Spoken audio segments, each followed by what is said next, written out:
some unwanted health effects, something called dental fluorosis, which is manifested by some changes in the external appearance of the teeth. These are generally very mild, barely noticeable by health professionals and dental professionals. My understanding is that a large segment, or a large percentage of the population, especially kids who were exposed to fluoride, get this enamel fluorosis, or dental fluorosis. It's something like 40%, and it can be serious. Well, in the vast majority of cases, these are barely noticeable markings on the outside surfaces of the teeth.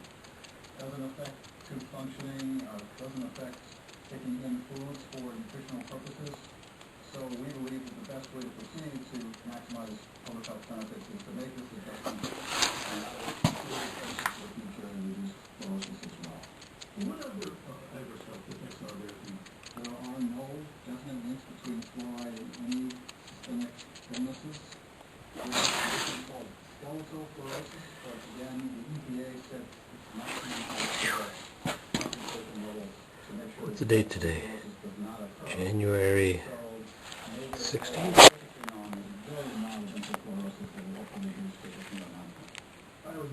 January 16th, 9:30 at night. What else is new? I'm quitting after this. Crank up this Suburban, hope it starts.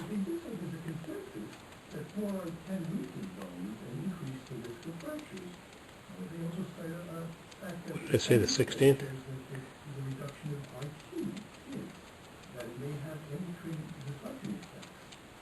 And then they cite a lack of studies in many areas, including immune effects, kidney effects, gastrointestinal. That doesn't sound like a clean bill of health to me. Well, again, all those areas have been studied. I should have put January. There. CORVAIRWILD.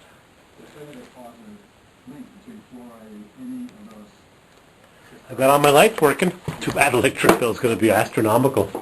Got one light here. I might put one closer to the panel, maybe. Over there. I've got a light way in the back. Over there, that lights up. Clunk. Huge return duct. Right in the way of my oil tank gauge, which is over there. Behind the whistle pipe. How much oil have we got? Just over half a tank. I'm going to get some compact fluorescent bulbs. Another lamp over here. My trusty tool belt that I've had for 20 years, probably. My concrete job. And more lights. One over here, oil furnace. This should be at the top of the stairs, really, with a red cover on it. I got water there. I had a well drilled, 5-6 years ago. Never hooked it up. No pump. Just sitting there.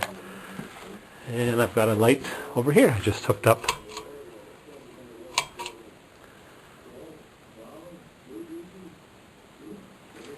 Like my basement window. The sump pump. Ejection hose. What a mess of a foundation, huh?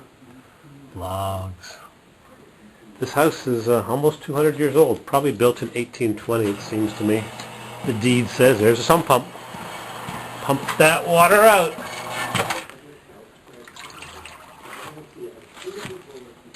Things are drying around here.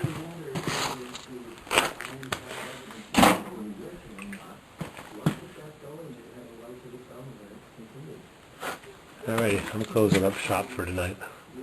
Tomorrow, I'm going to come back on Monday and wire in my water pump.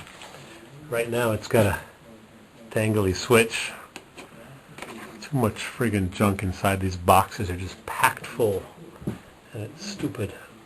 Who puts a water pump switch hanging from the ceiling like that? It needs to be at the top of the stairs. There's that beam.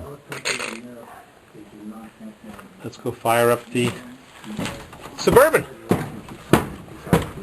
Lights off. So the argument that fluoridation is the reason our rates have declined over time can't be supported. Ooh, it's cold out there. I should put my jacket on, but I can't do that. Look at these mini carrots. Never seen them so small.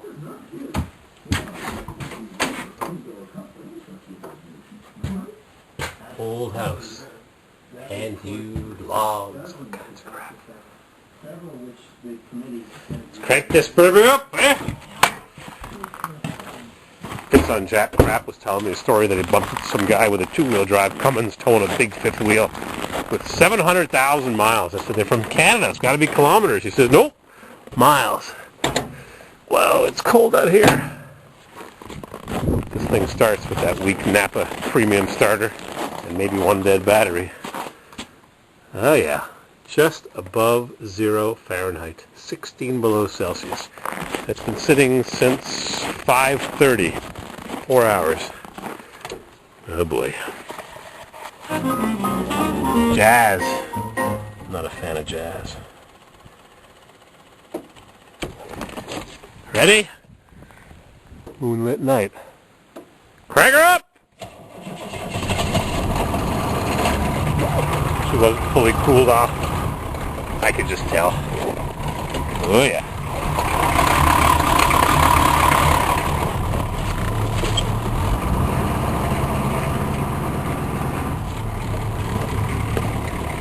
Well, at least she started. Because Mrs. CW hasn't got a vehicle to drive.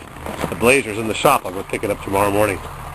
Suburban by moonlight. Alright, thanks for watching. Well, what am I doing? Locking up the red house. Maybe it's the last time. Suburban.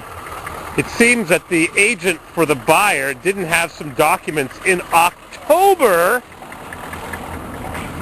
and he's been waiting for them, and my agent didn't read an email that my wife happened to notice. Mrs. CW said, wait a second, this is the problem. The bank asked for a document, the lawyer asked for a document, my agent didn't notice the document was missing, didn't see the email.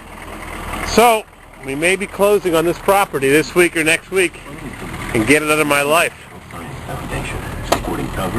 Oh, got some heat at least in here. Living on Earth, L-O-E. Got mud on my boots. So, this may be my last visit to the red house.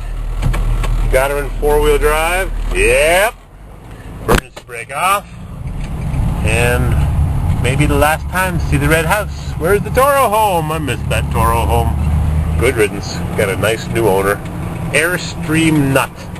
Airstream Trailers, Caravans, airstreamnut.blogspot.com, I think. The guy will have a running article on what he's doing to it. Where are we? Turn your light off. Oop, I gotta take it on a four-wheel drive. Gotta back up 10 feet. So the transfer case releases itself. And hit the road. Watch for traffic. It's a busy road here. And might be the last time. Oh yeah. Clunk, clunk, clunk. Didn't go at a four-wheel drive. You hear that clunking? Backing up the middle of the highway. Here comes the car down the hill. Might be the last time. Say goodnight, Red House. Say goodbye. It's been nice. Goodbye, Red House.